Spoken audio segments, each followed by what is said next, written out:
So in 1997, the Solid album was like a return to form, right?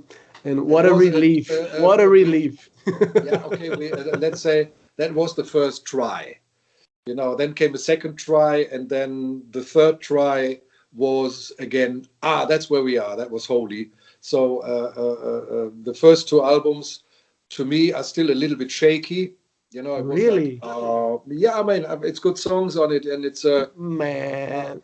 yeah, no, but I mean, what I'm saying is, we were still a little bit looking for a style, looking for a way. It was like because that was not like with Accept, that there was simply a band. We get one, two, three, four. Let's Hmm. do it together. So most of the work Udo and I had to do, and so we had to come up with demos and stuff like that, and then the others had to play it or to adapt it and stuff like that. And so that was still finding our ways, to be quite honest. And then I had the feeling that Solid was a little bit too solid. It was a little bit too underproduced a little bit. Then we did the No Limits thing, which in my opinion nowadays is overproduced. Way too many overdubs and stuff like that. And then with the Holy album, the third album, that's where I think we found our way back. And then with the Man and Machine album, it was, we emphasized on this is what U.D.O is now. Yeah, yeah. I thought that as well, but as an Accept fan, we were kind of worried about the path that the band was going with Death Row, Predator, and then this album came out with a song like "Desperate Balls." What a riff, man! What a oh my god, that's my favorite.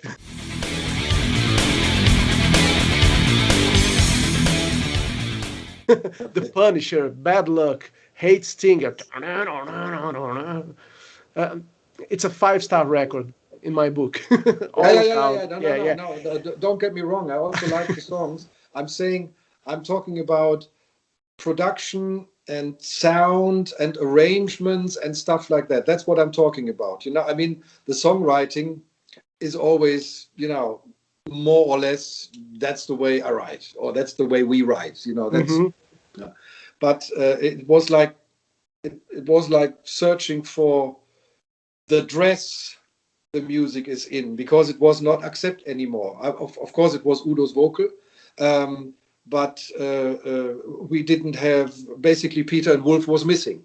So Hmm. it was only, let's say, half Accept or something like that. Yeah. And so we had to find our way how to do that. And obviously there was only me left singing backing vocals and stuff like that, gang vocals and stuff. So I tried to, do them a little bit different, but still recognizable for the old fans and stuff like that. So in the beginning, there was a lot of maybe too much thinking of what to do, because obviously we didn't want to, um,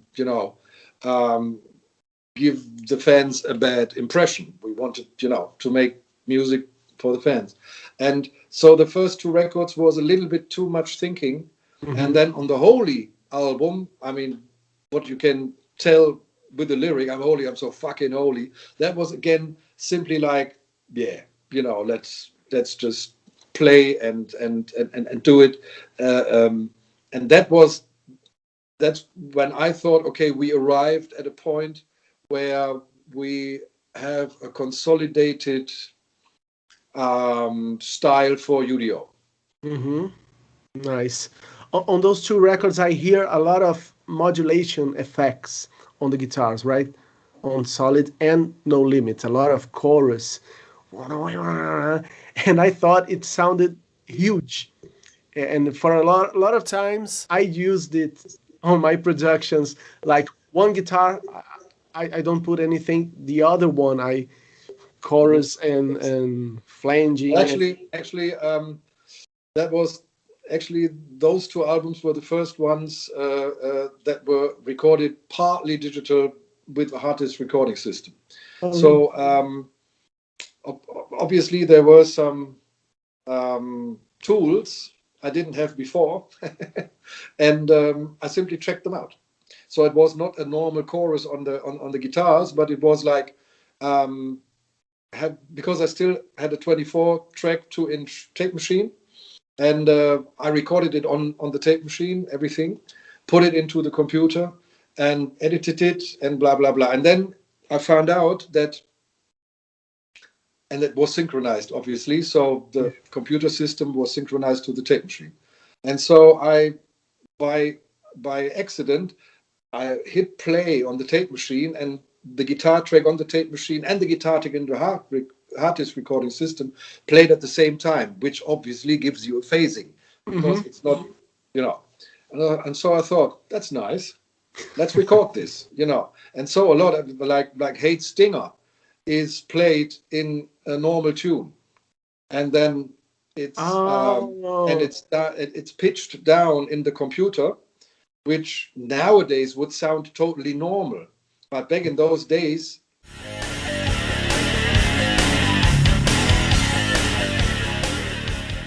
it sounded weird. The process. But good. By the way, I still got the computer, which is an 80 megahertz Apple, whatever, Power PC or something like that, And it really had to process this guitar for 15 minutes or something like that until it was.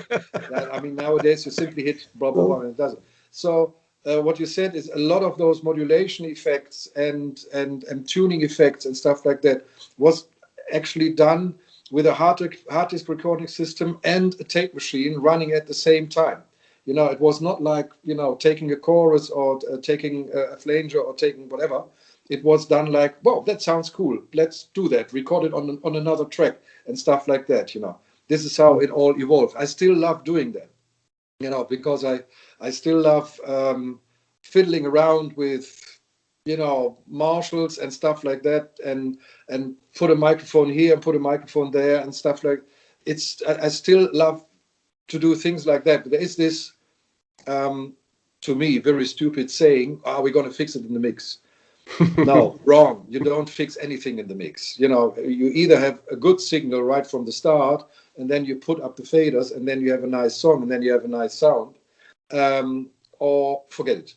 So I rather, while I'm recording, I decide that's what I want to have, and this is whatever the bass sound, this is the guitar sound, this is the drum sound, whatsoever, and I decided while I'm recording. So when I have to mix, in the end, as 90% of the mix already there, because all I'm doing is I put the faders up, balancing. Yeah. I do some automations, do some little gadgets like echoes or whatever, blah blah blah, and that's it. Nice. Old-fashioned way. Yeah, nice. I have a question about one song in particular that is Tough Luck. That song appeared in 1998, 1999 in the demo format. And I remember that I liked that song so much that it had like a fade out, like in the middle of it. It wasn't a complete song. And at the time, I managed to like edit and double the length so I could hear like a normal song, because that's one of my favorite riffs of yours. I think it's your. Yeah.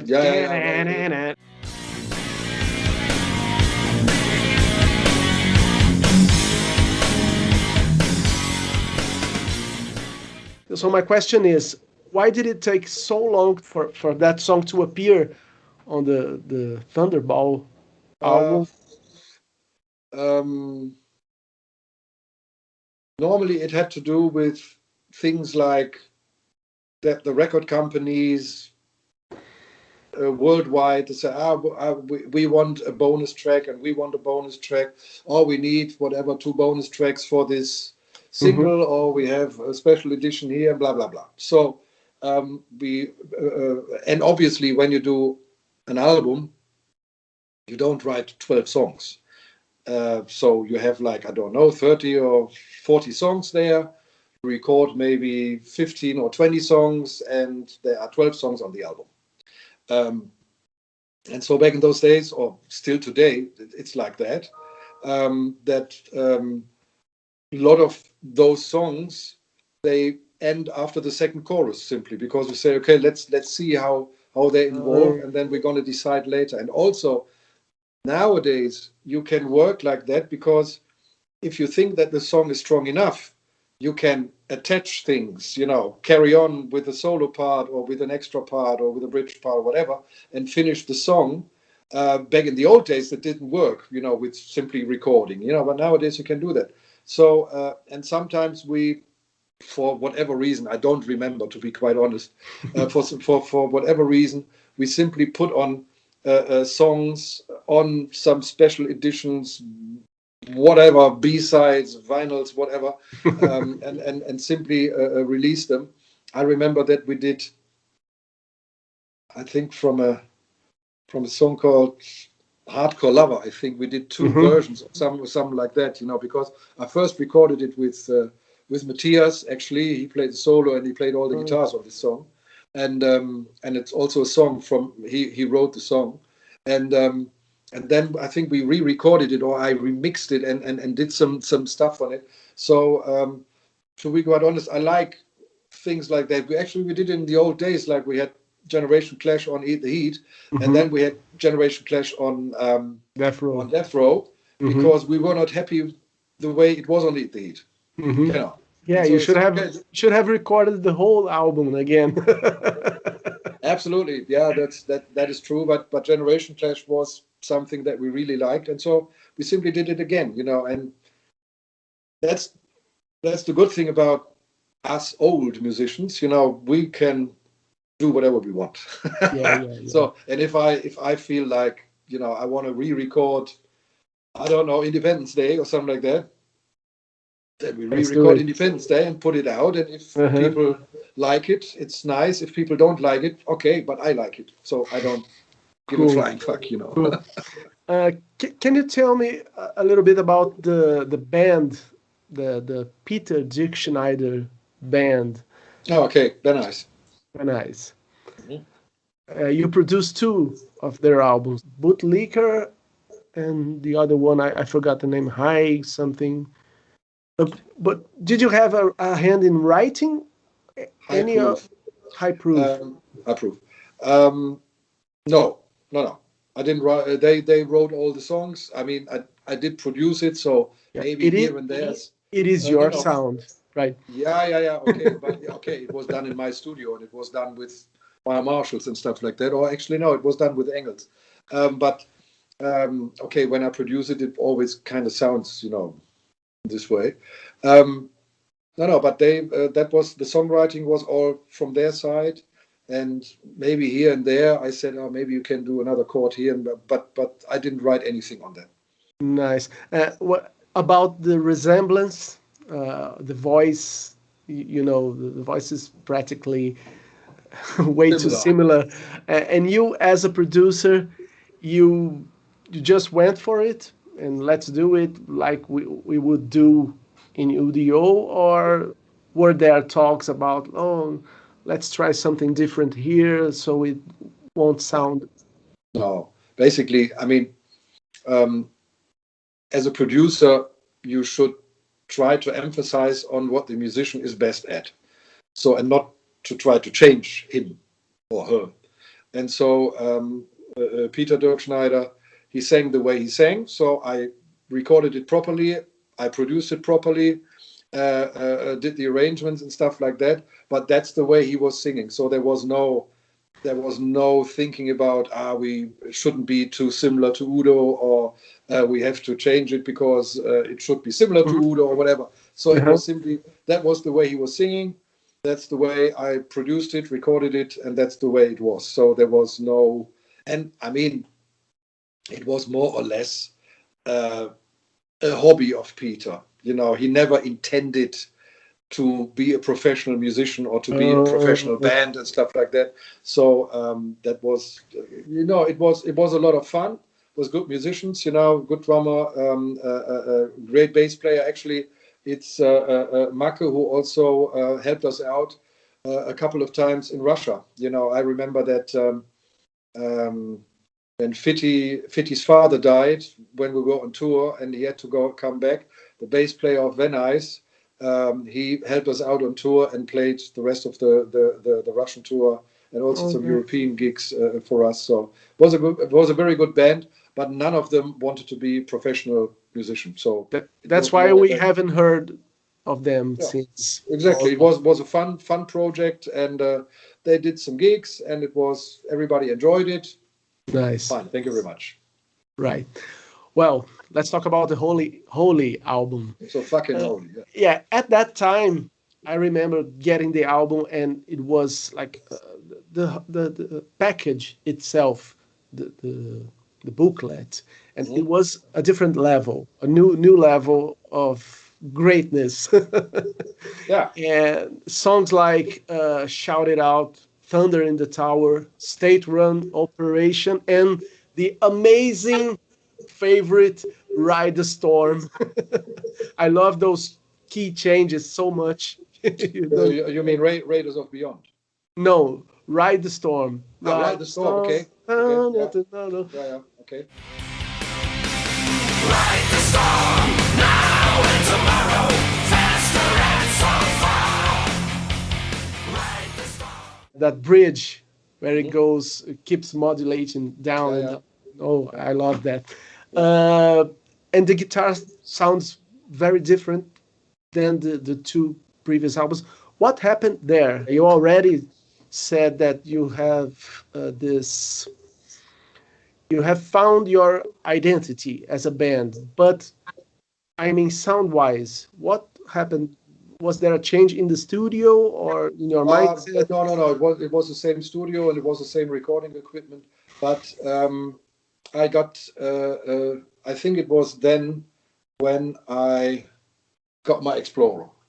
And before the other two albums, I recorded, I think, partly Marshall, partly Engel, Les Paul, and a Strat with humbuckers and stuff like that.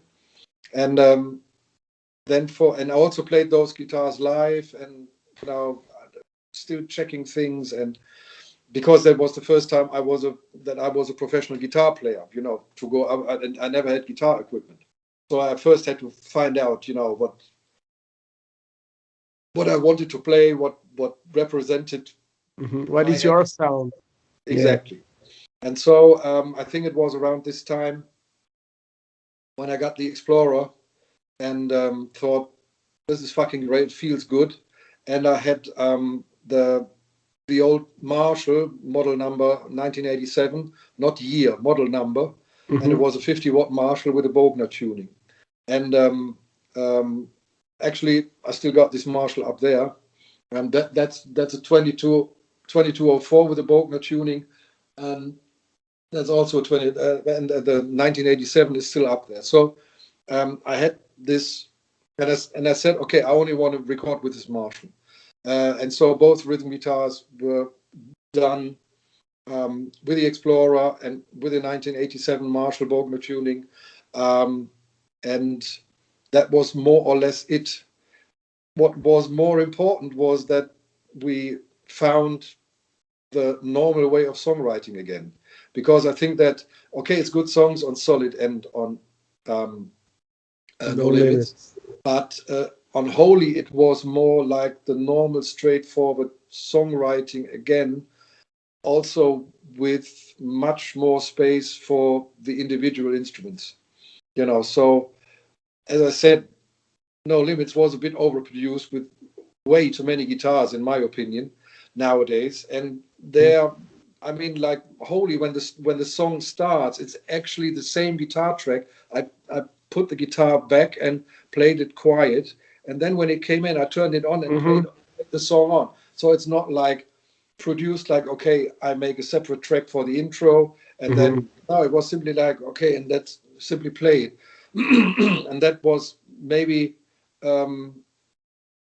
it's like an airplane crash. There's not one point why the airplane crashed, and here let's put it positive. It's not one point It's a collection of factors. It's a collection of. It's also. I mean, we did two tours, two more or less world tours with a Solid album and with a No Limits album, and so of course we had another experience. I had another experience as standing in front of the stage, or on the stage rather than sitting back there behind the drums, and so the band was more or less consolidated at this point, and so it's a lot of little things, bits and pieces, why this album was the way it was. Also, I remember that I said I want like normal chord changes in the songs. I don't want all the all those evil chords. I didn't want them. That was partly done on purpose. That I said, okay, I want normal chords. I must be able to write songs without having fucking 24 chords in the song. I must be able to write a song with 4 or 5 chords. And that was something that also changed compared to the album before. Mm-hmm. Also, we had the addition of a new guitarist. You say Igor or Igor? How do you pronounce it? Basically, I mean, he's from the Italian part of Switzerland, so it's called Igor. If you want to pronounce it properly, it's Yegor, because that's Russian. Wow. But he himself. I can do that. But he himself also said Igor, so everybody said Igor. All right. Did you track all the rhythm parts yourself, or you have the other guys participate? Never. Never. Yeah, right. So, Never. So you're the man. All right. Let's talk about the next record, Man and Machine. What a great record.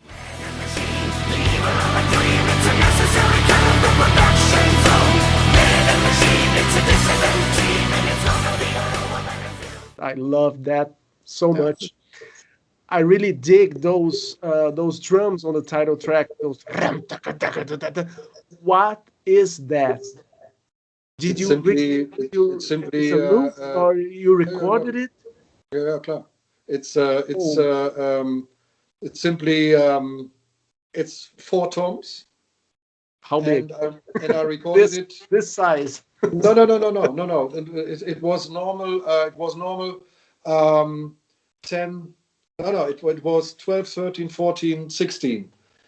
Those 4 drums, and I set it up, and then I simply played it. I think 16 times. Whoa! That's it. I simply I played it and played it again, overdubbed it, obviously, so that I had a drum core, like that's it, and that's it. What about the ambience, the reverbs, and did you add a lot of stuff after the fact? Not that much, basically, because that was the natural reverb of the room I recorded it in. Nice. So I simply set up those 4 drums, those 4 toms, and I only had one microphone. So I only had one microphone on top of it, and because I think I did 16 tracks or something like that. 16 times I recorded this, and then I could do the separate tracks I could do in the stereo panning. Right. And that was the natural room that was in there anyway. Amazing. It sounds massive. Yeah. But it's not well. Okay, it would be 16 drummers, but in the end, it's not massive drums. It's simply like normal drums, but a lot of drummers. Yeah, I would like to recommend for the people that are watching this interview. I would like to recommend 3 songs of that album. Actually, 4. The title track, which is stellar. Network Nightmare. Hard to Be Honest. And Unknown Traveler. What a great song. Yeah. Nice song. Yeah. So in 2004, the Thunderball album came out.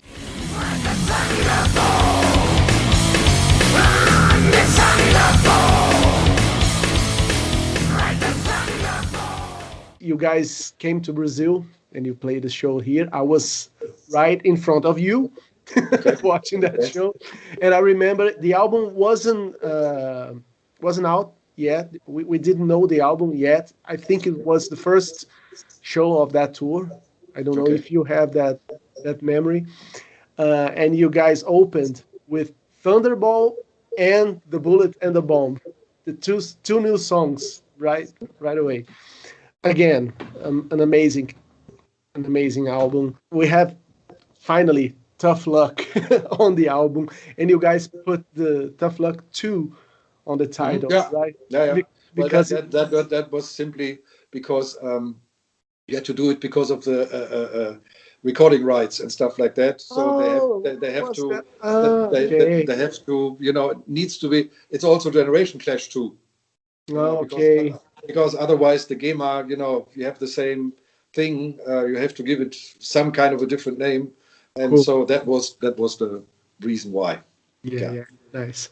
Of that album, I would recommend Pull the Trigger, Fistful of Anger, and the title track Thunderball, which blew my mind, and I actually ripped you guys off my band, but let's not talk about it. Okay.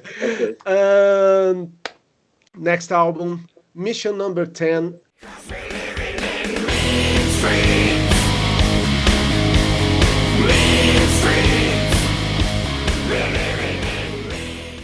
At the time, I thought this album is weird, but it aged very, very well. I remember I was not expecting a new release so soon because we had like 2 years between albums by that time, right? Yeah, normally we tried to do 1.5 years and stuff like that, but you never can tell. It depends on how you're touring and stuff like that. So normally we went to the studio when we had the time for it, and if we had a lot of touring to do, then it took a little bit longer for a new album if there was less touring. Is it up to you guys how long you will take to release the next album? Okay. But on that album you have the incredible song Mean Streets. Is that your song? Can you tell me about the writing of that song? Because to me it's one of my favorite songs of all time. I absolutely adore that. It's also the video clip for the album. Yeah. Basically, it was the title was there, Mean Streets. The words were there because when you do worldwide touring, you see a lot of mean streets, mean things in the streets and stuff like that. So I came up with this chorus, Mean Streets, which is more or less straightforward. The only change I did is like that I tried to harmonize it a little bit different to them, because normally you would have bye boy boda boda. Yeah. Exactly. So and then and I thought that it should be a little bit like disgusting, and so I came up with this. I think I was like playing guitar in the studio for some reason, and I hit this button on the Marshall or something like that. I don't remember, but I remember I had this sound there, and I thought, oh, that sounds nice. What is this? So I came. So, but it still had, like, funny enough, it still had sustain for some reason. I must admit, I don't remember exactly how I recorded it. I think it was something with a tube screamer before the Marshall or something like that, and something.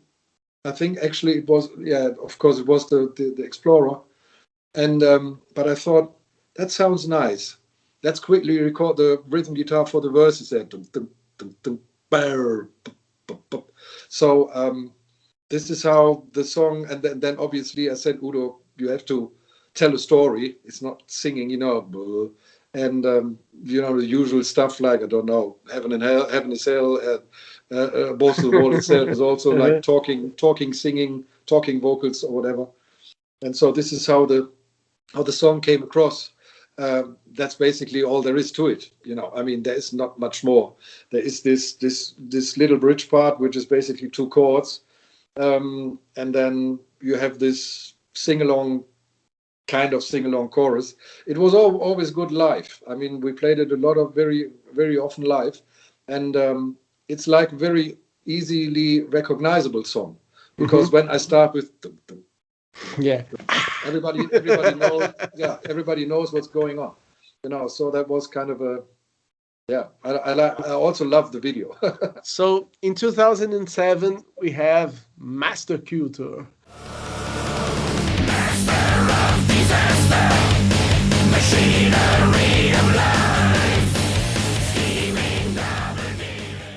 And here we have like a shift in the direction. You tune down the guitars, right? One whole step. On Master Culture itself, I know for the tour for sure, we tuned down a whole note. I'm not quite sure if the record itself was already down, but I can check it. Well, you can check it. We did this because, or actually I decided to do this, not because of the guitar sound. It was simply that Udo's voice at that time, he couldn't get that high anymore for whatever reason. Now he's much older, but now he's coming much higher again for whatever reason. But at this time, the decision was made because of the vocals, because I still believe in the most important thing of a song is the vocals.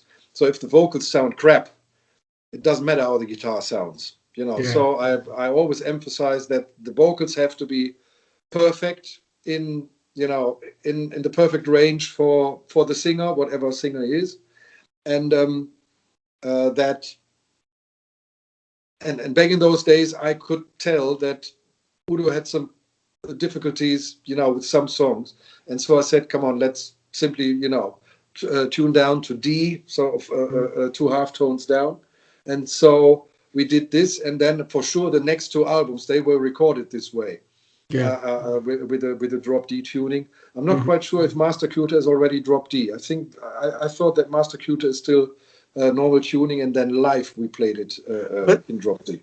When you say drop D, you mean you only drop the E string or the whole guitar? Okay, yeah, because the old stuff would be played on this tuning. Yeah. As my favorite tracks from that album, I would like to mention the Instigator, We Do, For you, yeah, Walker of the Dark, and the best one by far, my favorite, which I have a question about, Master of Disaster. Master of Disaster. What's that noise? With the riff, with the guitar riff. It's that a synth with the guitar? Is that an effect? I think it's a straightforward synthesizer, which plays kind of a okay. And then I simply, again, put it through a Marshall, make it noisy. Cool. Then it works out. Yeah. You kept going with the next. Oh, actually, you've had a DVD, live Master Culture. I have it, which was great, and a live album as well, right? Then came Dominator.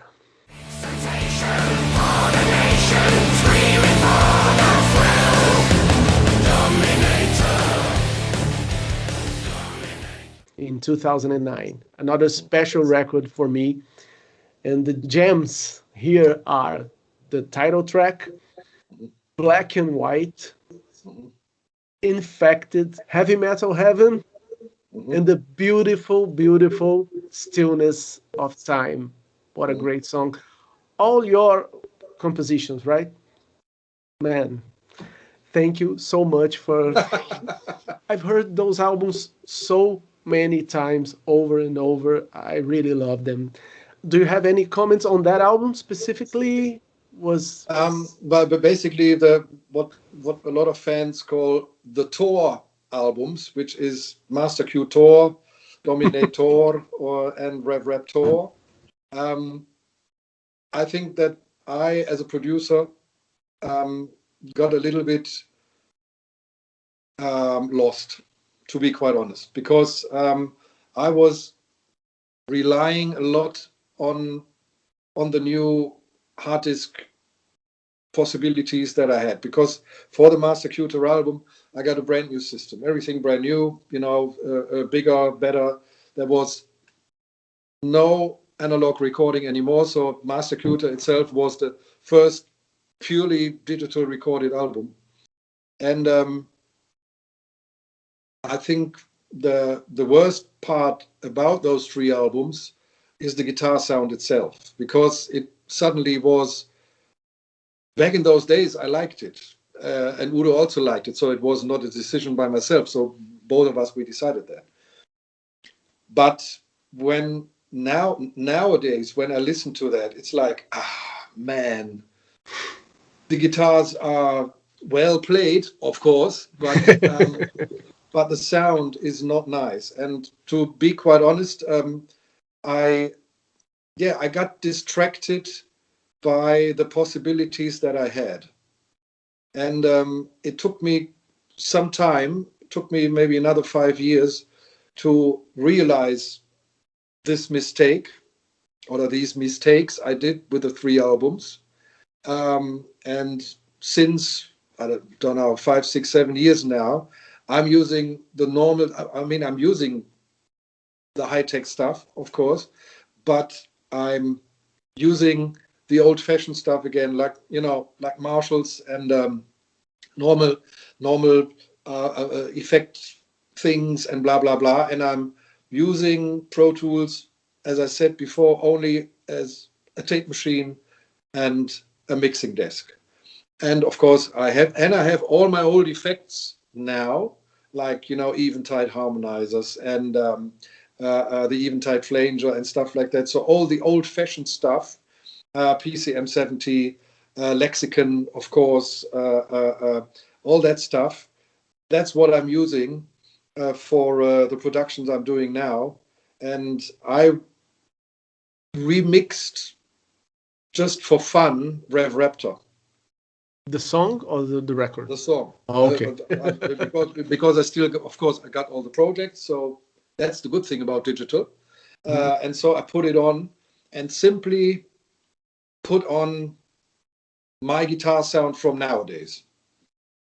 And it was already where I thought, yeah, that's how it could have been. So I hope that I have like 2 or 3 weeks, maybe around Christmas or something like that.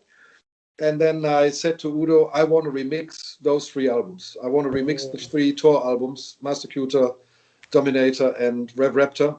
I want to remix them just for myself. I just wanted to have like a proper, normal sound. And I don't know if we release it or not. If the record company wants it, I don't care. I don't want money for that. I don't really care. It's just for me because, again, I was distracted by all the possibilities. That was a big mistake in my opinion nowadays. And I want to correct this mistake. And I hope I will find time in the next 1 or 2 years to do this. And then maybe it's going to be released or not. I don't know. But I would love to do it just for myself. And if I have the CDs here, it's fine with me. When you say the guitar sound, I know it's completely different and it sounds maybe artificial. Yeah. What did you use at that time? I used emulators. I used the same what I used live. So it was the Tech 21 Source amp. And in Pro Tools, the Tech 21 Source amp is a plugin. Yeah. And so I use this plugin. The good thing about it is when you have the settings of the plugin and you take the hardware version and you do the same settings, sound exactly the same. Really? Yeah. But obviously live, I had like cabinets behind it, and I had an amp crown 600 watt power amp in between it. And on the records, I was using no cabinet simulator or whatever. So I only used the Source amp plugin. Really? Yeah. Whoa. So it was pretty harsh and artificial. Back in those days, I liked it because the the reaction of the guitar, like I could really, on a Marshall, it's kind of hard to play like, you know, like that it really goes out. But with the Tech 21 Source app, I could do this. So I could this, what was it, Screaming Eagles thing. You know, this, you know, that stuff. Actually, the guitar sound itself inspired me for some kind of playing, you know, some way of playing. But I'm absolutely sure that also with a good guitar sound, it would have, you know, worked out. So that was all that I was using. So there was nothing. There was no cabinet simulator or whatever in between. No microphone, no nothing. It was simply that plugin that I used. Yeah. And that basically is the cardinal mistake, in my opinion nowadays. And this is why, as I said, I listened to Rev Raptor. I took, you know, because I can simply open the project. Because it's the same software, and I opened the project and I simply changed the guitar sounds, and it's like, okay, so you have still the clean guitar recorder, right? I always record it, and I still do it. DI. I always record DI, yeah. Okay. But I record DI, and parallel I have the Marshalls on. I don't record the Marshalls, but I have the Marshalls for the feedbacks and all that stuff. And then I can do whatever, my edits and blah, blah, blah.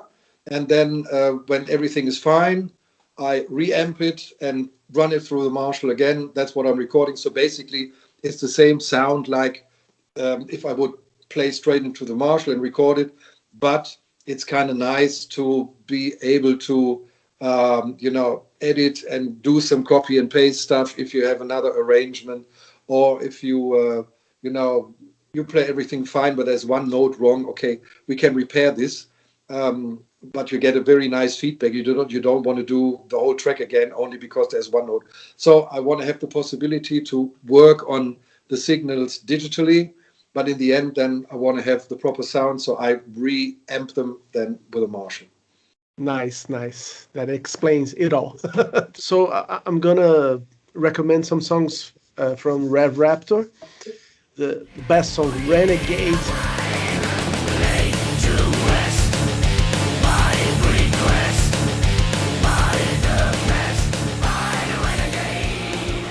I'm repeating myself. You're a riff making genius. That's it. Rock and Roll Soldiers, which reminds me a lot of Black and White, but I love both tracks the same. Okay. And Leatherhead, which has unexpected chorus that hits you. You're going this way and leather. Yeah. Well, that's actually a little bit inspired from Rammstein. Okay. I can see it. You guys came to São Paulo in 2011. You played in a place called Carioca Clube. Yeah. I was there too. I have videos of that night. Okay. Again, what a ride, man. And I was hit with the sad news that you were out of the band. Yeah, but that was 2012, not 11. Yeah. By that time, I wasn't a fan of the next two U.D.O albums because it lacked your, I don't know what you do, but it speaks to me. Okay. In 2018, I was reading the credits and I saw Rising High on the Steel Factory album. And he's back. He's coming back. And then I was watching like YouTube with my kids and I saw a Dirkschneider at Wacken Festival. And whoa! There he is. Well, you know, I was simply helping out because Bill, the guitar player they had before, they separated, and so Udo called me because he still had like 9 festivals to do in 2018, and he asked me if I can do it because it was only short time notice, and obviously for me it was easy to play the songs because I quickly had to recapitulate quickly how they. So I think we had two-day rehearsals, and then I could play the festivals. So that was, just a little intermezzo, helping out an old friend. Nice. But I'm not totally wrong, because in 2020, who came back to the picture again? You and Peter. And for an Accept fan, this is heaven. So my question is, I presume that the We Are One U.D.O project was the reason that you guys, meaning Udo, Peter, and you, got back together as a collaboration team. It wasn't meant to be like that. It was simply that Mattis, the producer of the album, or the main producer of the album, he said, we don't have enough songs for the orchestra project. And Peter was here anyway. And Peter and I, we simply wanted to, we always write songs, it's not especially for some kind of project or whatever. We simply write songs. We meet, if there's no Corona, we meet like 3 or 4 or 5 times a year for 10 days or 2 weeks, sitting face to face, having fun, good food, good drinks, and simply writing songs. And so when Peter came over in 2019, I said, okay, switch of plans. We have to write for this project, So we wrote, 12 or 13 songs for this project. And I think 5 or 6 or 7, or I don't know, something like that, are on the album. And obviously, of course, that was not when Udo and Peter and I got together. So it was only Peter and I. So then the producer came down here into my studio together with the conductor of the orchestra, and they figured out which songs they wanted to take. And then Udo and Peter and we met when the orchestra recorded their parts, because that was in January 2020. The orchestra was recording their parts, and Peter was at my place anyway. So in those 2 or 3 weeks he was here in January 2020, before the Corona crisis. And that's also when I said, that's great because the orchestra is doing the recording now of the songs that we wrote. I said, let's go down there because it's only about an hour drive from here. I said, okay, let's go down there, meet everybody and, have a nice talk. And this is where Udo was as well. So this is where then Udo and Peter and I, for the first time, got together again. But it was never intended to work together. It was simply some old friends meet again, and we contributed to the We Are One album. And that was basically it. So that was not intentionally planned. Yeah, I know. But it, of course, if Peter hadn't left Accept, none of this would have happened, right? Because he was in the United States, as far as I know, right?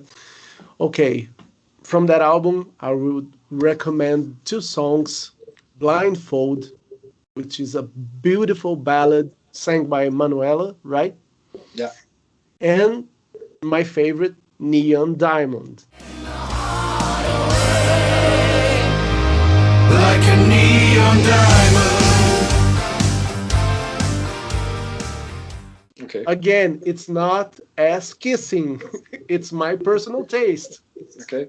And I love that saxophone solo that you guys managed to put in. No, actually, that was one of the musicians from the orchestra, from the military orchestra, and great guys, by the way. Obviously, I mean, they're all studied musicians and stuff like that. And so, actually, I felt that something is missing in the song. Something outstanding. I mean, it's a great guitar solo. Andre played the guitar solo in this song. But I thought something is missing. It could be a little bit more pink. Whatever. Could be a little bit, Nice. So I think I called Mattes, and he said, "Yeah, it's a great idea." And actually, the guy recorded this solo at home, because at that time we had the Corona pandemic starting.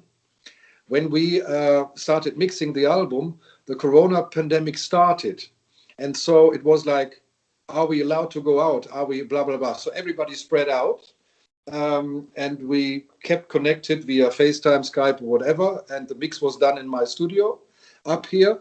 And then when I said, okay, I think I need, a saxophone solo there, I talked to the guy, and he recorded it at home. So I said, okay, I'm going to send you a playback, and you play it at home, record it. He's got a pretty good microphone there and stuff like that. He recorded it at home.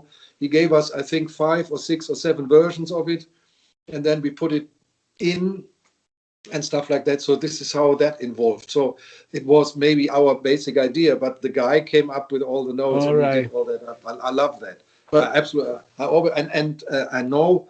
I always knew for sure that Udo loves saxophones. So, Really? oh yeah, absolutely. He always said, "We need a saxophone solo. We need a saxophone solo." And I mean, like fucking 40 years, he's telling me that, And so I thought, okay, I don't need to ask Udo. We put the saxophone solo in, and when he's going to hear the final mix, he's going to be happy. He said, "Yeah, we got a saxophone solo."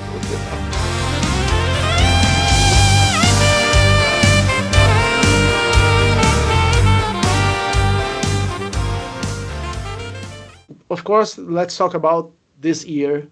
You are already safe, right? Meaning the pandemic already ended in that part of the world by now. Ended. It didn't really end. We still have restrictions, and we are still not like Wacken and stuff like that is not going to happen. Some festivals are happening, but with fewer audiences. A lot of festivals are not happening.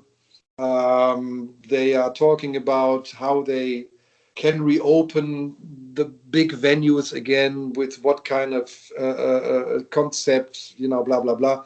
So we still feel the pandemic a lot. I mean, me personally, I don't feel it that much, because 100% of my work is in the studio. Uh-huh. And the studio is in my house. So if I'm doing video or audio or whatever I'm doing in my house. Like Manuela is coming here, or Peter's coming here, or Matthias is coming here. So without television, I wouldn't know that there is a pandemic. I'm just working on the music and stuff like that. But there's still a lot of restrictions. That's also why the recording of the Dirkschneider and the Old Gang stuff, the video recording and the audio recording, was all done separately because of the pandemic. So, I mean, it's not as bad as in South America or Brazil or stuff like that, but it's still there. And for example, I was supposed to produce a Russian band, and the singer was supposed to come over now, but he cannot. So it's he would have to go 2 weeks into quarantine, which obviously is impossible, because 2 weeks in a hotel, blah blah blah. So there is still a lot of restrictions, but I mean, I got my shot, so at least I'm safe. Yeah. And all the other guys also have their shots, so that's all fine. I mean, all the shops are open and stuff like that, but we have to wear masks still. Mm-hmm. There is still no real touring going on. It was supposed, I know that Udo was supposed to go on tour in October, I think, in Russia, starting in Russia. But when you now hear the news from Russia with the death toll and with the new infections and blah, blah, blah, I don't believe that he's going to be on tour in Russia in October. I don't think so. The same with Manuela now. She's got an engagement in what I call Little Las Vegas, which is the Europe Park Roost, which is in close to Stuttgart. It's a big like Disneyland thing, but they have like a lot of venues. It's like an open air venue and like theaters and stuff like that. So a lot of, and actually big venues. It's a little bit like Las Vegas, just a little bit small. And she just started to have an engagement there now. They are rehearsing. I talked to her yesterday, and the premiere is on 10th of July, and it's like 5 days per week, blah blah blah, and it's supposed to go on till November. And she also said, "I'm not quite sure if we get the fourth wave, if that will carry on. So we are still restricted, no doubt about it. But I know it's not as bad as in your country." Let's finish with those new songs that you guys released. Not only you were back under the name of Dirkschneider and the Old Gang, or as you say, that dog. Yeah, it's shorter. It's quicker. Yeah. Not only that, but you've taken me completely by surprise with the Face of a Stranger video, in which you revealed that Matthias was back. It took me like some seconds to realize it was him. What a cool way to announce it. Whose idea was it to only reveal him during the guitar solo? Well, obviously my idea, because I said, basically, the whole story is that we, Where the Angels Fly, the first video, was composing wise left over from We Are One. And we had the feel, leftover doesn't mean that it's a bad song. It was simply the CD is full. There is not a second left. So it's 76 minutes. So no more space. And we already had, a ballad like a Neon Diamond and stuff like that. So, but Udo and I, we had the feeling that we liked the song a lot and we should, simply release it. And then Udo called me on the phone and said, "What do you think about Peter and I doing a duet again, like back in the 70s?" I said, "Udo, great idea. But the third verse that Manuela was singing, we have to keep that because that is very beautiful." I said, "Okay." So we do like, the first two verses, half and half with Peter, and then we do all the backing, blah, blah, blah. Okay. So we already had recorded the song with Manuela as a voice, with Udo as the main vocal, and with the orchestra and stuff like that. So all I had to do, then I called Peter and I said, "You have to do part of the verses, because the backing vocals were also was all finished already." And then I said, "Okay, but we take away the orchestra because then we want a normal version of it." And so I did this little, solo melody lick in the middle, blah blah blah. So we released this song with a very low cost video. It was simply shot here in my studio, everybody single, because it was already Corona. And then I gave it to the record company, no contract, no money, no nothing. I said, "I don't fucking care, just release it on your channel." Yeah, and then suddenly we had like, I don't know, 2.5 million or whatever clicks, on this thing. And then we came up with the idea, okay, if we release this song as a single, we could make some money for the U.D.O band and the U.D.O crew to support them during the Corona crisis.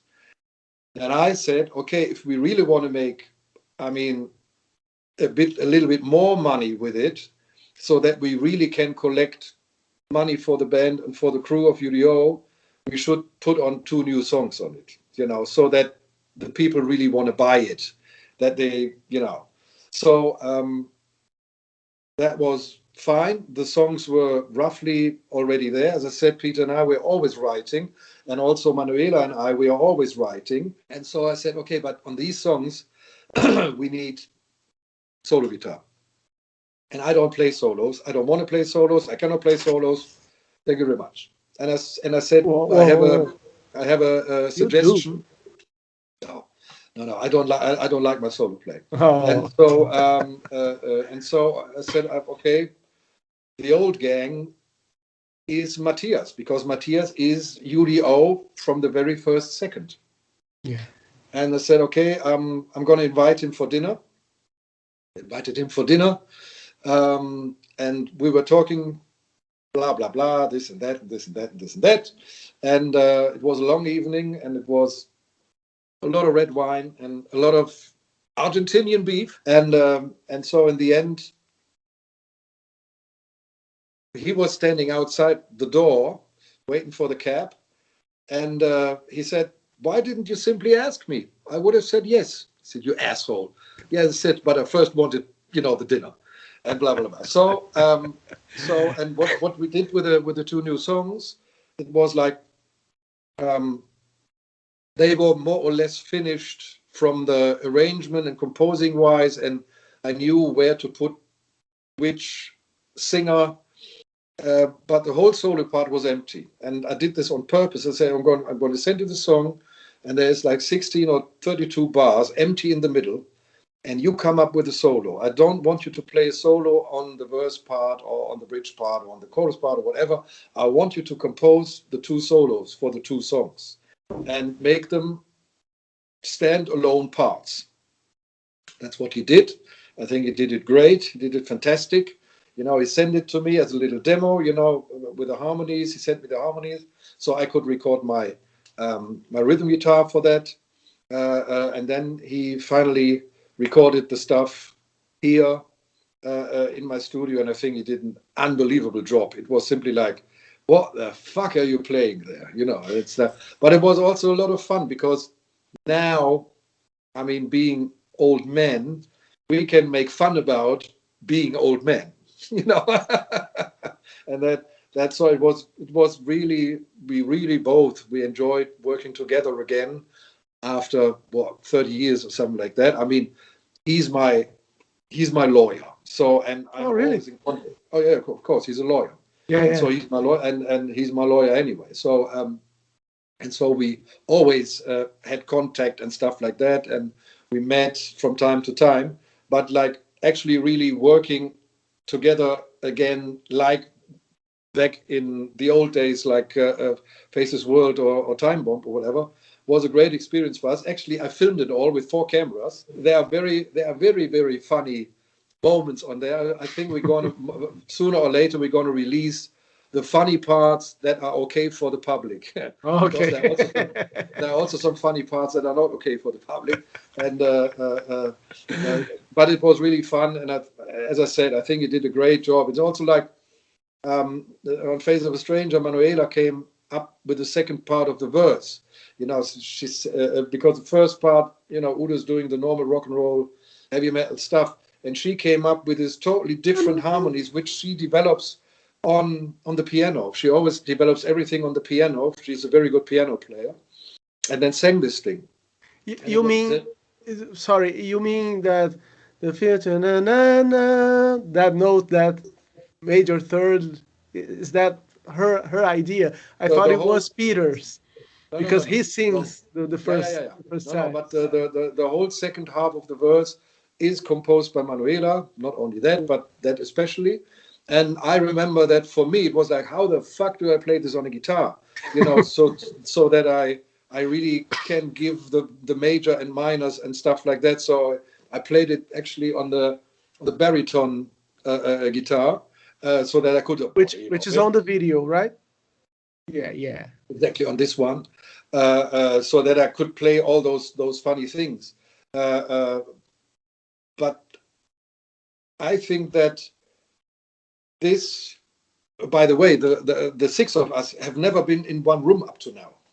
So we don't know everybody personally. Yeah, I mean, Peter is in America. Manuela knows Peter via FaceTime and stuff like that. Mm-hmm. But the whole band, the first time we've been together was for the photos of the internet session.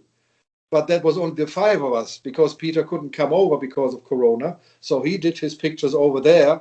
Mm-hmm. And the photographer in Germany put us six all together. It was the same with the videos. So everything was done separately. Every person was done separately. And then I put it all together in the video, because normally the shooting of the two videos, the shooting would have been 2 days.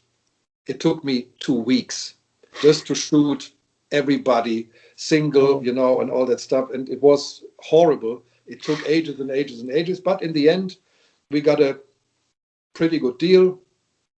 We had some pretty good money that we could give to the U.D.O band. And I mean, U.D.O band, not Udo, the band of U.D.O. I know. Uh-huh. And the crew of U.D.O.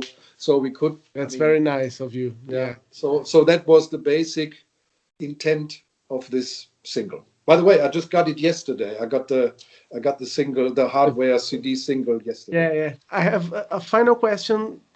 Can't we expect any more songs from you guys? We only did the 3 songs for this reason. I mean, you may not forget that everybody of the 6 of us has his or her life. So, I mean, Udo got U.D.O and Dirkschneider.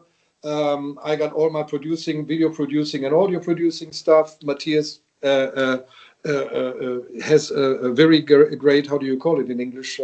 He's a lawyer, together with 2 or 3 other people. Peter's got a lot of stuff to do in America. He's writing and he's recording and stuff like that.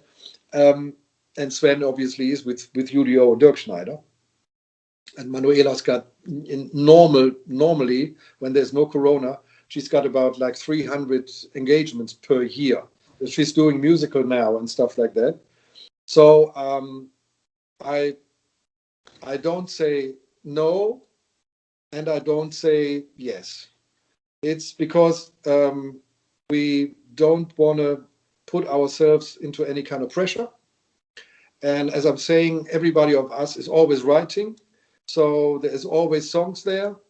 There is always possibilities there. And there is a close connection between all the 6 of us. And so I wouldn't rule it out. But I also wouldn't say it's going to be, next year's going to be an album or something like that, So okay. This is something, it's a hobby.